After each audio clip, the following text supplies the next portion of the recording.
Welcome to your sleep story. I'm so glad you're here tonight. Whatever this day was, however long it felt, however much it asked of you, it is behind you now, completely behind you. You made it through to this moment, and that matters. So let's begin. Before I take you anywhere tonight, I want to count you down from 10 to 1. And as I count, I want you to allow yourself to sink just a little deeper into wherever you are right now. Feel the weight of your body. Feel what is beneath you. And with each number, just let go a little more. 10. Allow your eyes to close. Gently, completely. There is nothing you need to see right now. 9. Feel your shoulders and let them drop as far as they want to go. 8. A slow breath in through the nose. 7. And all the way out. 6. Your hands. Feel them opening. Whatever you've been holding today, you can set it down now. 5. Your jaw is soft. Your face is soft. 4. Your legs are heavy, warm. 3. You're drifting, not asleep yet, but moving that way. 2. The day is behind you, completely and entirely behind you. 1. And now, tonight's sleep story, the relaxation. Before we go anywhere, I want to stay here with you for a moment. Just here, just now, because this moment, this exact moment right now, where you are lying in the quiet, deserves a little attention, a little kindness. Take a breath in for me, from the very bottom of the belly. Good, and let it go. And as you breathe out, I want you to imagine that everything you were carrying today, every worry, every unfinished thought, every heavy thing is just leaving with that breath, just drifting away. You don't have to solve anything tonight. You don't have to figure anything out. You don't have to be anything other than exactly what you are right now. A person who deserves rest. A person who deserves sleep.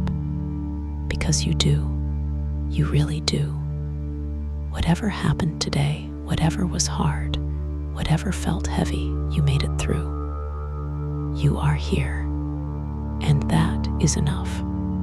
That is more than enough. You are safe. And you are here. Bring your awareness gently to your feet now. Just notice them and allow them to soften. The toes uncurling, the arches releasing. All the small held tension of the day simply letting go. Let that softness travel upward, through the calves, through the knees, the thighs. All of it warm, all of it heavy, all of it resting now. Your lower back, your hips. Allow yourself to feel the surface beneath you taking your weight completely, fully. You don't have to hold yourself up anymore. The bed has you.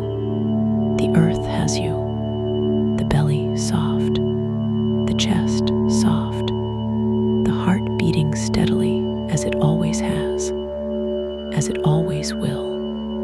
Your shoulders dropping, your arms heavy and warm, your hands open and still, the neck long and loose, and your face, let the jaw go. Let the forehead smooth. Let the eyes be completely still behind their lids.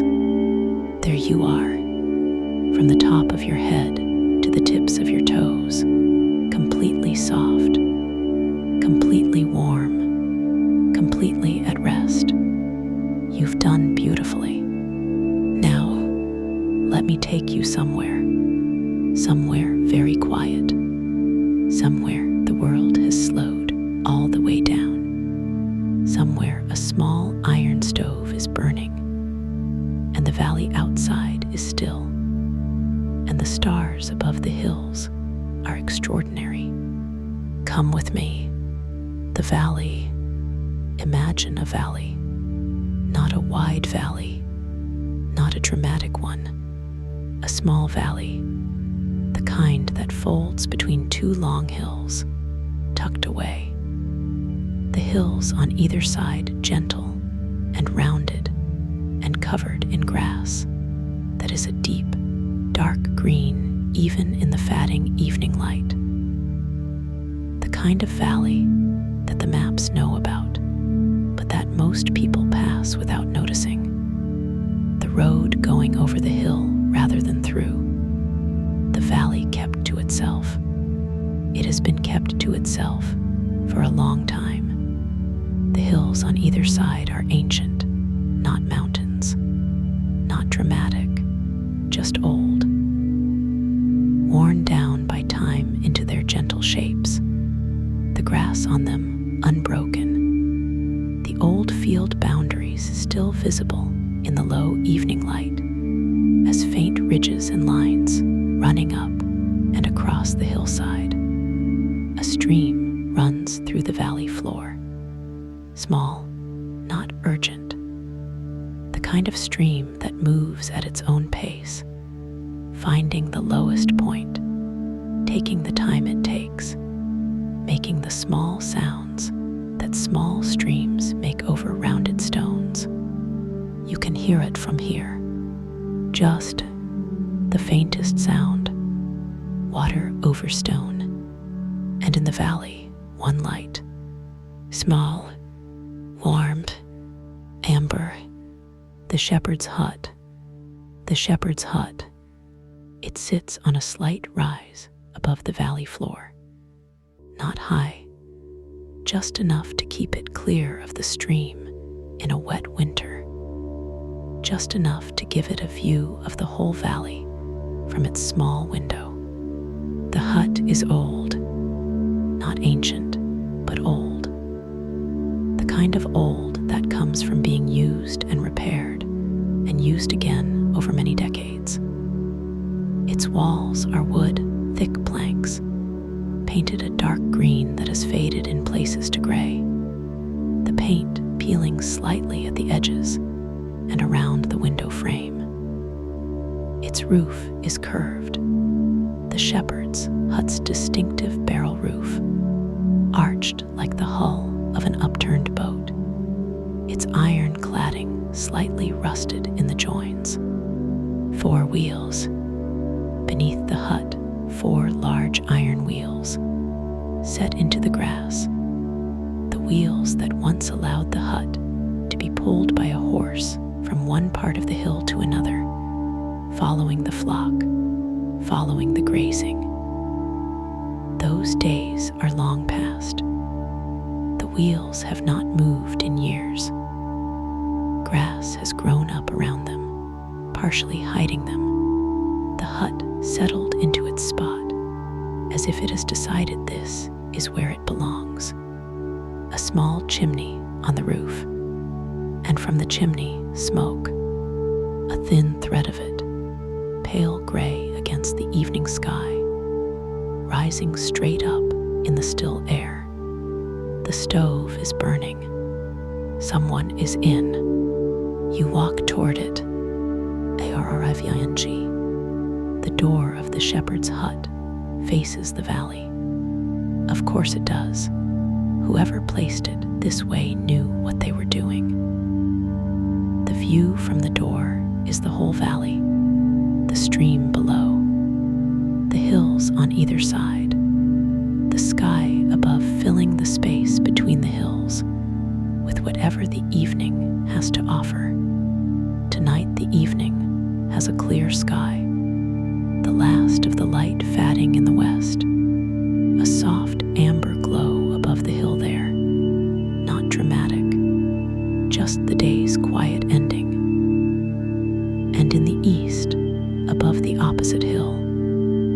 first stars beginning to appear. 2 or 3, then more. The door is a stable door, the top half open, the bottom half closed. Warm light from inside, finding its way out through the open top half, falling on the small wooden step below. You step up. You look in over the lower door. The hut, inside the hut. Small. Everything in a shepherd's hut is small by necessity, by design. The space perhaps 10 feet long and 6 feet wide. And within that space, everything a person needs for a night or a season on the hill. The stove, a small cast iron stove at the far end, its door closed, the glow of its fire visible through the small glass panel in the door, the pipe rising from the top of it, going through the roof, the heat from it filling the small space completely, not the large directional warmth of a big fireplace, but the total surrounding warmth of a small stove in a small room. The whole hut warm, the walls warm, the air warm, a narrow bed along one wall, a wooden frame, a thick mattress, blankets folded. Not wide, wide enough. The bed of someone who sleeps soundly because the day has been long and the air has been clean and the body knows exactly what it needs. A small table, folded against the wall, pulled out when needed, pushed back when not. On it now, a mug, a candle in a holder, its flame steady in the windless air of the hut. A book, closed, face down. A shelf, running the length of the hut above the bed. On it, a lantern, a small tin of tea, a folded cloth, a few tools. Everything in its place. Everything with a purpose.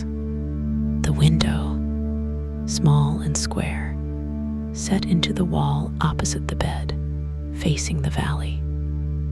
The glass old, slightly wavy, slightly imperfect. Through it, the valley in the fading light. You lift the latch of the lower door. You step in. The warmth meets you. The stove. You go to the stove first. Of course you do. You hold your hands out toward it, not touching, just close, just feeling the heat of the iron radiating outward, the particular deep heat of cast iron that has been warming for hours, the small glass panel in the stove door.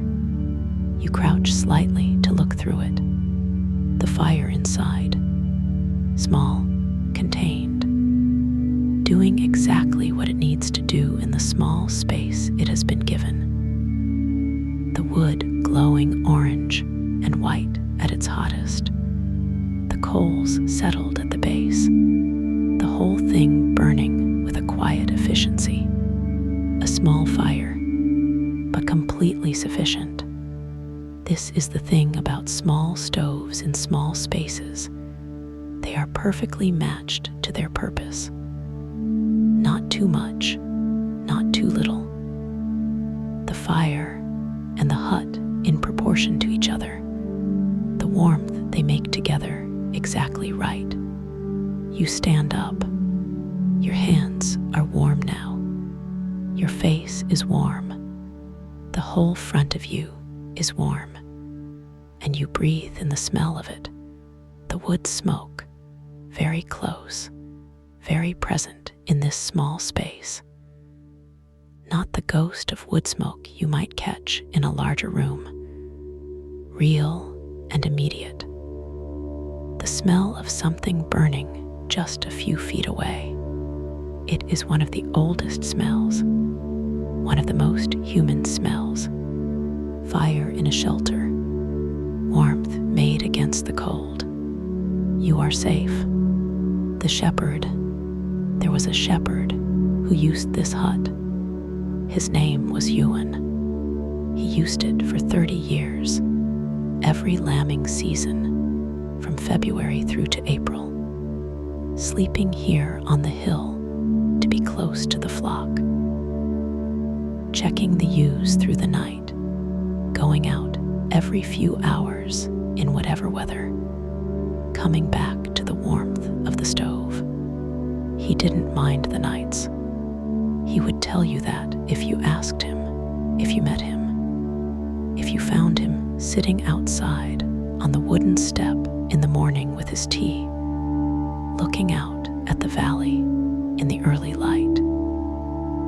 He didn't mind the nights at all. He liked them, the quiet of the valley in the small hours, the stars when the sky was clear, the sound of the flock settling, the ewes and the new lambs finding each other by voice in the dark, the sound of it from across the field, a sound he found, he said, the most reassuring sound he knew. He is retired now. The hut belongs to the farm still, and it is kept up, and it is used by whoever needs it, farmhands, walkers with permission, the occasional lambing season still, but Ewan's presence is in it, in the particular tidiness of the shelf, in the way the stove door closes. You have to lift it slightly as you push, a small trick Ewan learned years ago when the hinge wore slightly, and showed to everyone who used the hut after him. In the mug on the table, Ewan's mug, not precious, not kept as a memorial, just not replaced because it works perfectly well. And there is no reason to replace a mug that works perfectly well. The hut holds him, the way used places hold the people who used them. The valley outside. You go to the window. The valley in the last of the light. The stream is visible from here. A pale line in the darker valley floor. The water catching what light there is. The movement of it just perceptible. Very slightly. The stream doing what streams do, indifferent to the hour, indifferent to everything except the pull of the low ground. The hills on either side of the valley are darkening, the green of them deepening toward black as the light leaves. Their shapes, those gentle, rounded shapes that have been there since long before any person walked them, becoming more defined in the low light, their curves more visible. The sheep on the far hillside, white shapes in the gray-green grass, visible because of their whiteness, barely moving. A few of them, a small flock, scattered on the hill, grazing the last of the evening grass, or simply standing the way sheep stand, solid, patient, at ease. One of them calls, a single short call, and then quiet, the valley absorbing it completely, as the valley absorbs everything, the stream's sound, the wind's sound, the occasional call of a bird, all of it going into the valley and becoming part of its quiet rather than interrupting it. The valley is very good at quiet. It has had a long time to practice. The tin on the shelf. You find it, the small tin of tea, its lid fitting snugly, the tea inside loose leaf, dark, the kind of tea that requires a pot or a strainer or some patience. There is a small pot on the shelf beside the tin, and a strainer, and the water in the kettle on top of the stove is still hot, has been sitting there, staying warm from the stove's heat, patient. You make tea, the process of it, the small, precise actions of making tea in a small space, each thing in its place, the movements economical and unhurried. The pot warmed with a little of the hot water, the tea measured by feel, the right amount, the water poured, the waiting, the smell of the tea steeping, rich and dark, and completely right for this hour, for this place, for this evening. You pour it into the mug on the table, Ewan's mug wide and slightly chipped at the rim. Its glaze the color of old cream, a thin line of brown where something was once set down hard and left a mark. You wrap both hands around it, the warmth of it, immediate, real. You sit on the edge of the bed, the mug in your hands, the stove burning, the candle lit on the table, the valley through the small window growing darker, and the stars beginning, the stars above the valley. From this valley, from this window, the stars are very clear. No town nearby to light the sky. No road. No source of light for miles except the hut itself, and the hut's candlelight is small, too small to reach upward, too small to matter to the stars. The stars see the valley, the way the valley has always been seen. Dark, open, honest. They are coming out properly now. Not one or two, not the bright ones only. All of them. The sky above the hills filling from the edges inward, the faint ones becoming visible as the last of the day's light leaves the atmosphere. You open the top of the stable door.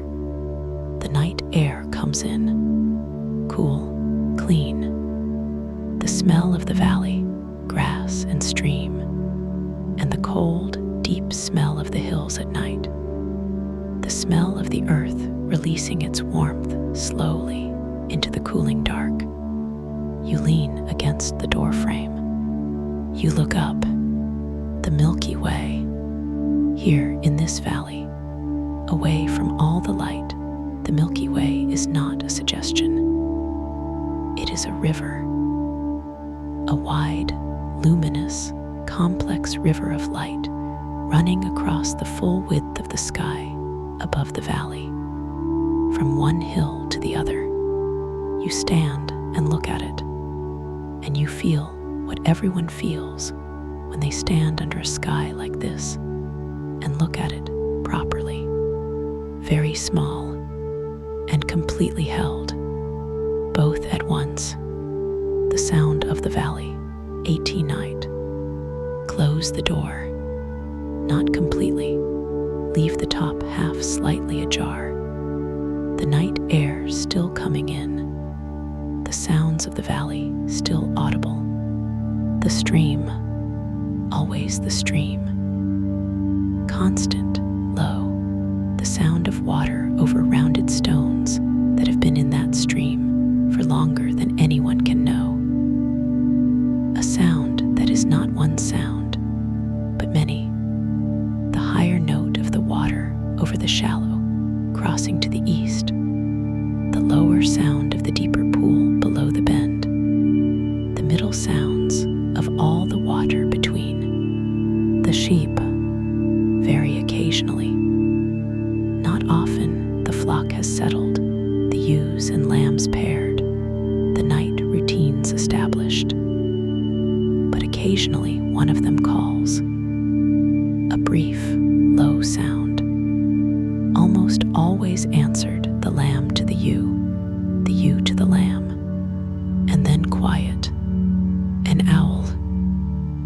trees at the valley's end, where the stream meets the wider world.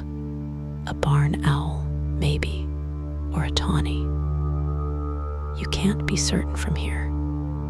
Just the call, clear and round, finding its way up the valley. And then the valley again. The valley's own sound, which is very close to no sound at all.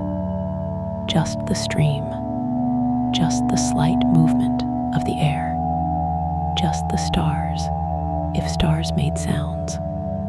They don't, but if they did, it would sound like this.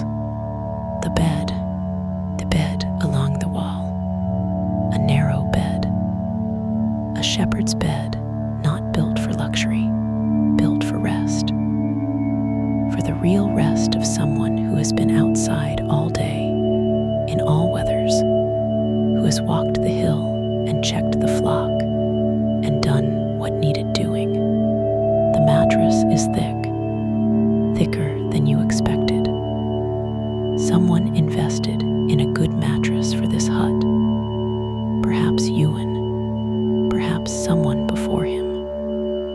Understanding that good sleep on the hill requires a good surface to sleep on, that the cost of a mattress is paid back in rest. The blankets are wool, heavy, warm, the natural lanolin still faintly present in them, the slight waxy smell of wool, not unpleasant, the smell of the animal the fiber came from. Dark gray, the blankets, the color of moorland stone. You put down the mug. You sit on the edge of the bed, and the mattress receives you. That is the word for it. Receives. You lie back. The pillow is soft. The blankets come over you. You pull them, and they settle, heavy and warm. And the weight of them is one of the most reassuring things you have felt all day.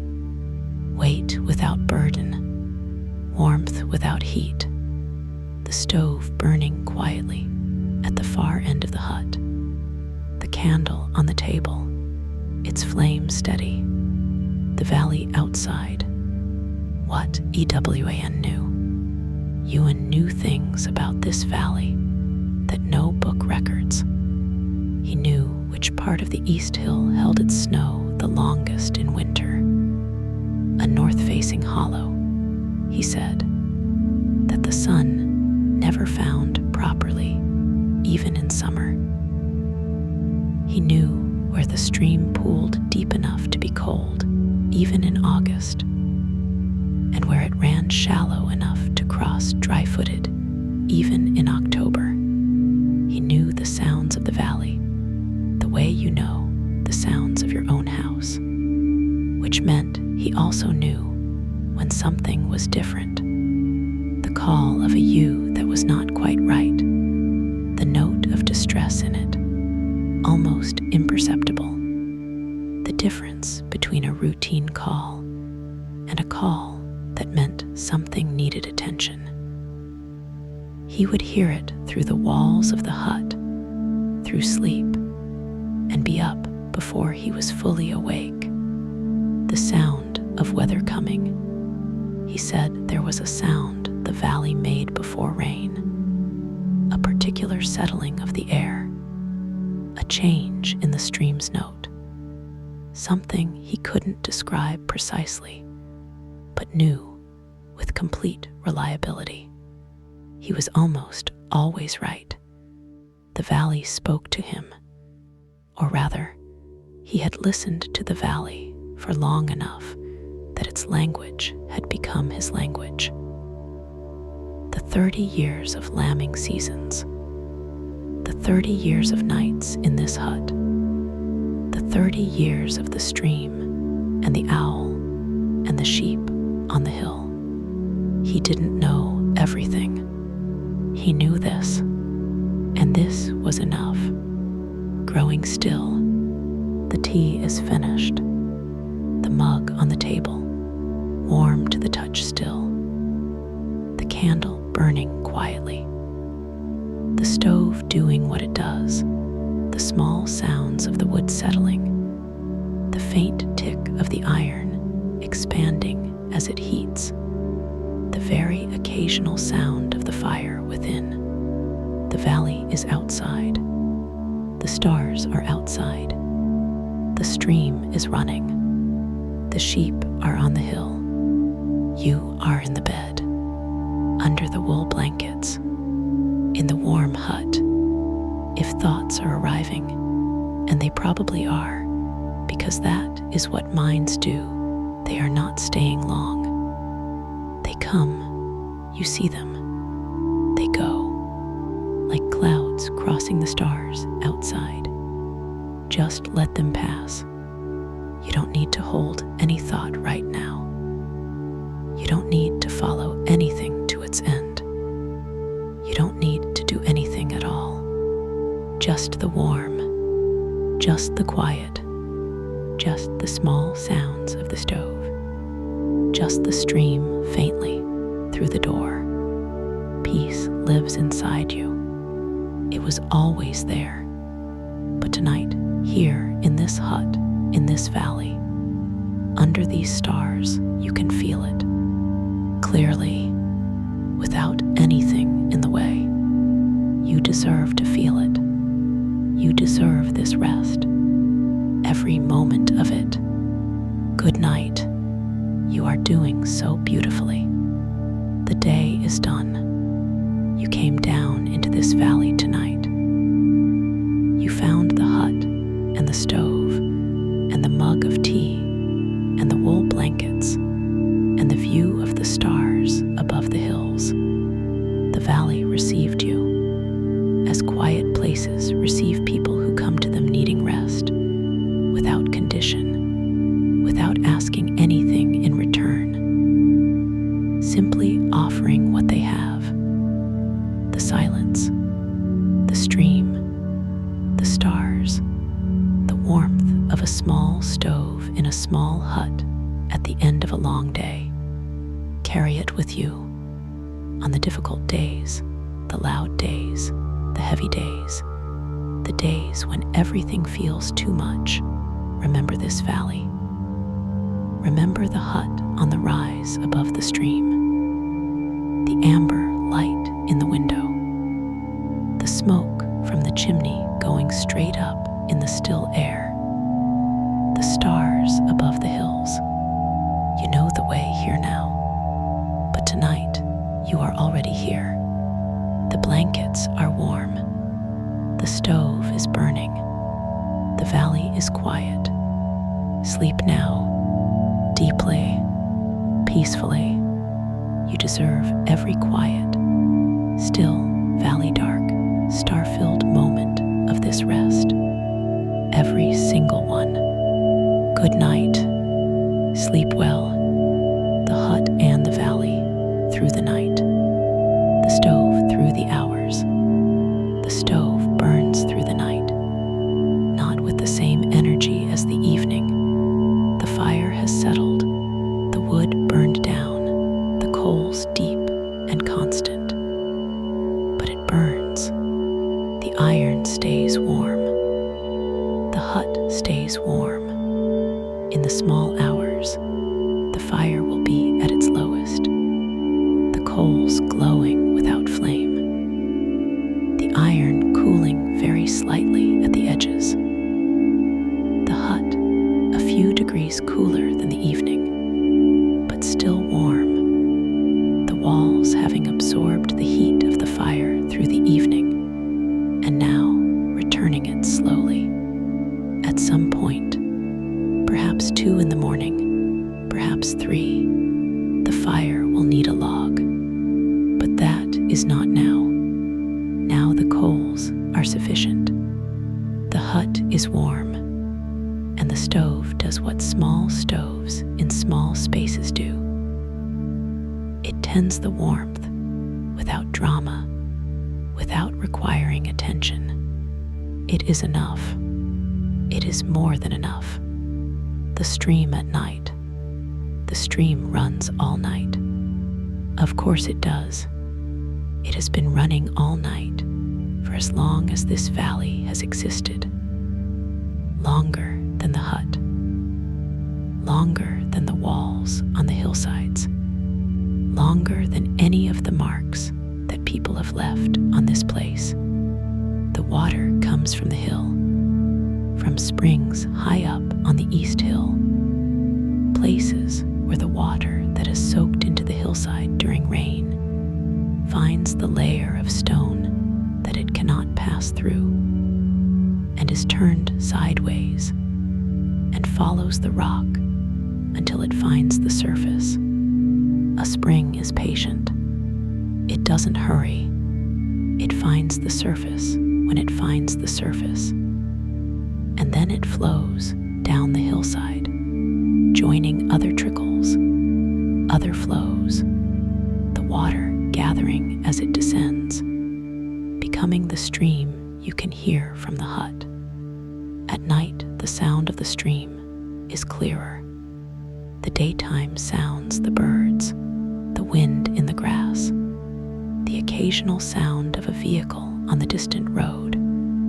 All of those are absent. And what remains is the stream, just the stream, water over stone, the oldest sound in this valley, running all night, running long after you have gone, running still.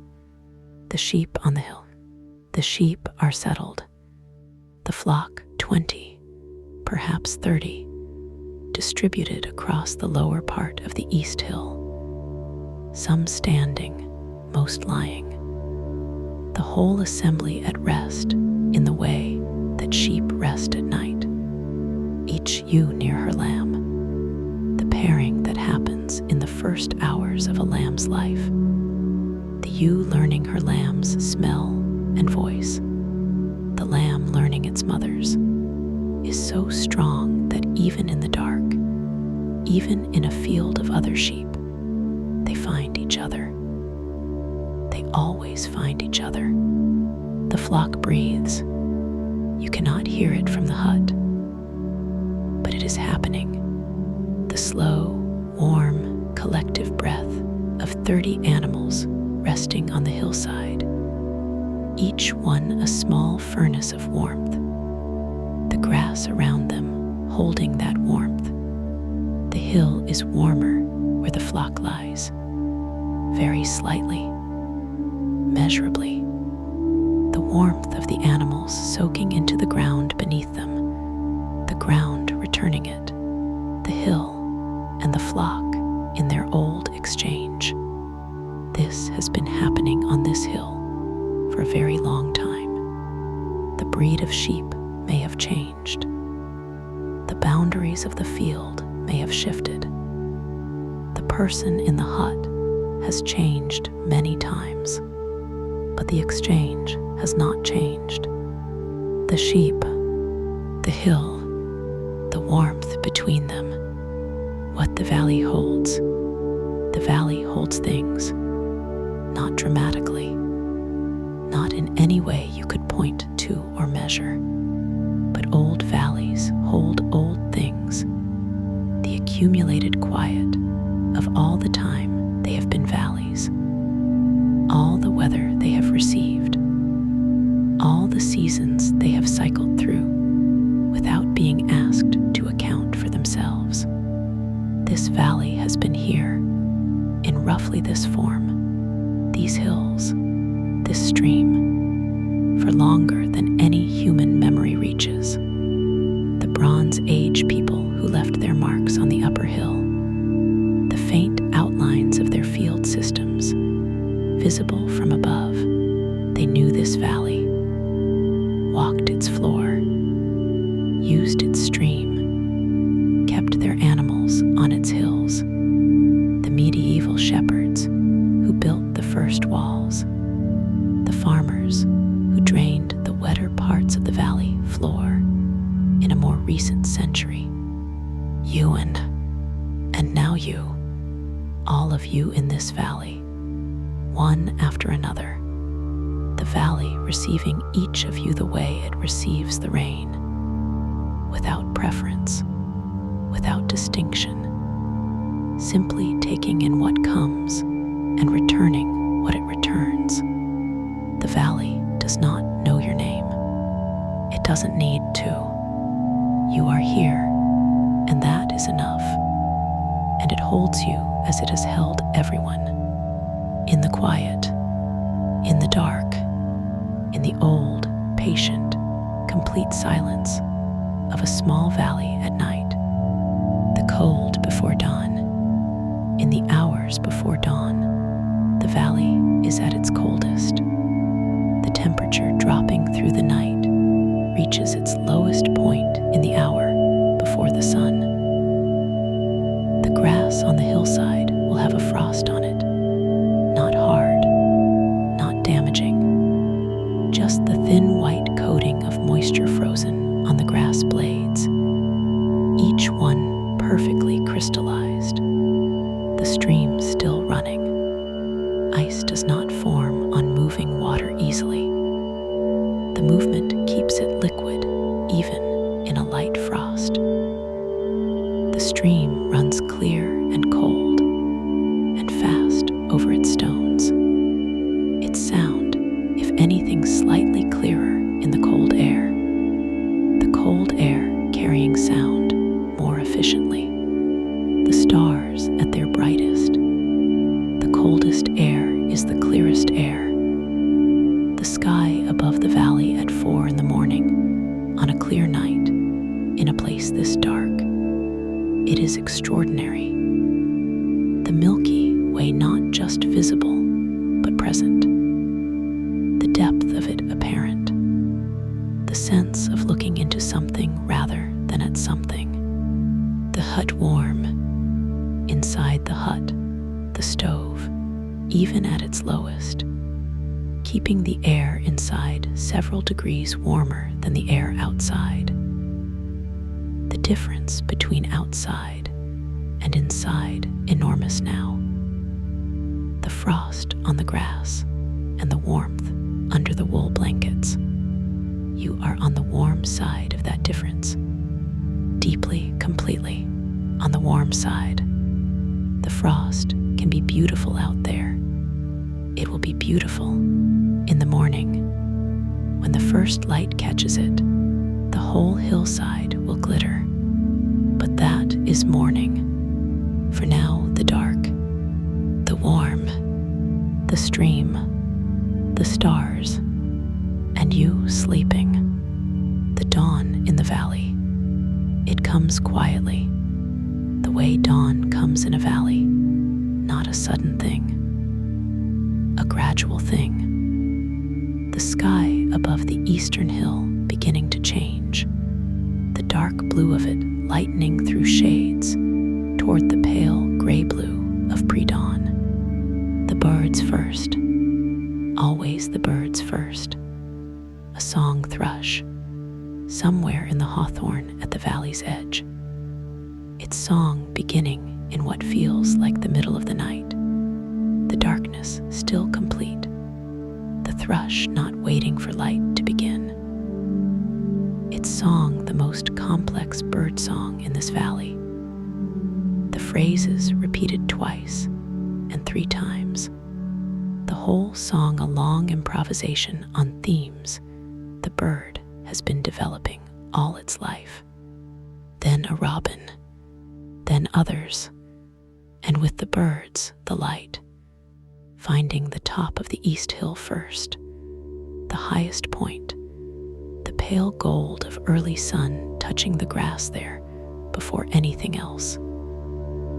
Then moving down the hillside, then finding the valley floor, then the stream, the water catching the first direct light and glinting. The frost dissolving, not all at once, gradually, as the sun reaches each part of the hill, the white disappearing and the green returning, the hillside going from frost silver to morning green in a slow wave from east to west. the sheep beginning to move, rising from where they lay, the lambs finding their feet, the flock beginning to spread across the hill again, the days grazing beginning, and the smoke from the hut chimney still rising, the stove still burning, the hut still warm, and you in the bed, in the warmth, in the wool blankets, still sleeping. A little longer. There is no hurry. The valley is patient. The morning will wait for you. The hut in all its seasons. The hut has known all the seasons of this valley. In spring lambing season, when the hut is most used, most needed. The cold March nights, the ewes heavy and restless, the sound of new lambs in the dark, their thin voices carrying across the field. Ewan up and out at 2 in the morning, coming back cold, warming his hands on the stove, making tea, going out again. Spring is the busiest season in the hut, the most necessary. In summer, the hut is quieter. The flock on the higher ground, the valley at its greenest, the stream at its lowest, the days long enough that the darkness when it comes seems almost surprising. Summer nights in the hut are warm, the stove not needed except at altitude, the door left open to the valley, the smell of the summer grass coming in, the stars visible for only the few hours of genuine dark. In autumn, the valley turns, the grass changing, the bracken on the upper hill going bronze and then brown, the hawthorn berries coming red, heavy, the first cold nights, the stove lit again. And in winter, winter in the valley is honest. The snow on the hills, not always, not every year, but often enough. The stream thickened and slowed. The days short, the nights long, the hut doing its most important work, being warm, being present, being the lit thing in the dark valley. All of those seasons are in this hut, in the walls, in the wood, in the worn spot on the step, in Ewan's mug. Tonight is just one night in all of those seasons, but it is your night, and it is enough. The stove is burning low, the coals are deep and warm, the candle has burned halfway down, the wool blankets are warm, the stream is running in the dark, the sheep are on the hill, the stars are above the valley, the frost is on the grass, the valley is completely quiet, and you are sleeping deeply, completely, peacefully, in the shepherd's hut, on the rise above the stream, in the silent valley, under the wool blankets, in the warmth of the small stove. This is exactly where you should be. This is exactly what you deserve. Every quiet, still, valley dark, stream soft moment, every single one. You are safe. You are held. You are at peace. Good night, dear friend. Sleep well. Sleep deeply. Good night.